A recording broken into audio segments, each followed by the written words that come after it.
Que prédisent les prophéties de la fin des temps?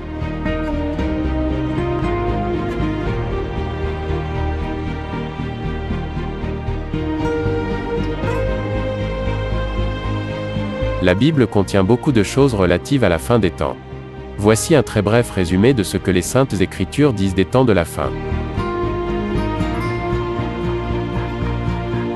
Christ ôtera de la terre tous les croyants nés de nouveau, à l'occasion d'un événement connu sous le nom d'enlèvement de l'Église.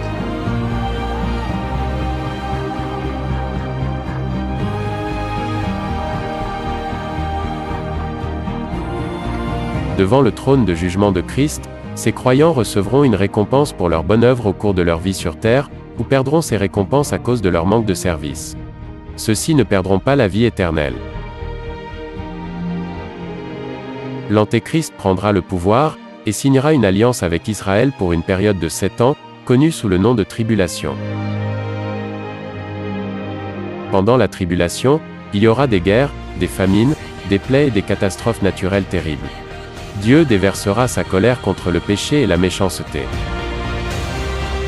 La tribulation inclura l'avènement des 4 cavaliers de l'Apocalypse, et les jugements des 7 sceaux, des 7 trompettes et des 7 coups. Vers le milieu des 7 ans, l'Antéchrist violera son traité de paix avec Israël, et lui fera la guerre.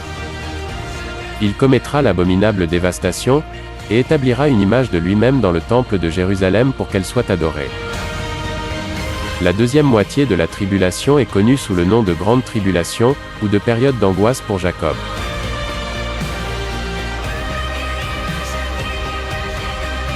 À la fin des 7 années de tribulation, l'Antéchrist s'attaquera une dernière fois à Jérusalem.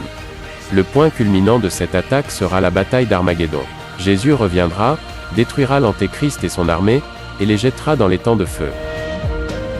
Christ enchaînera alors Satan dans l'abîme pendant 1000 ans, et régnera sur son royaume terrestre pendant cette période.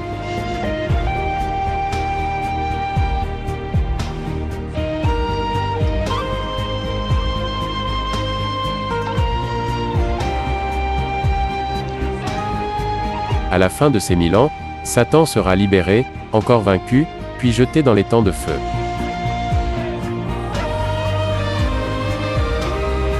Assis sur son grand trône blanc, Christ jugera alors les incroyants, et les jettera dans les temps de feu.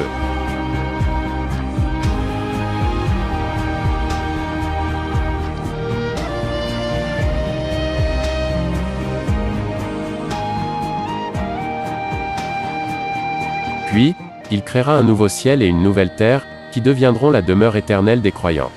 Il n'y aura plus de péché, de tristesse, ni de mort.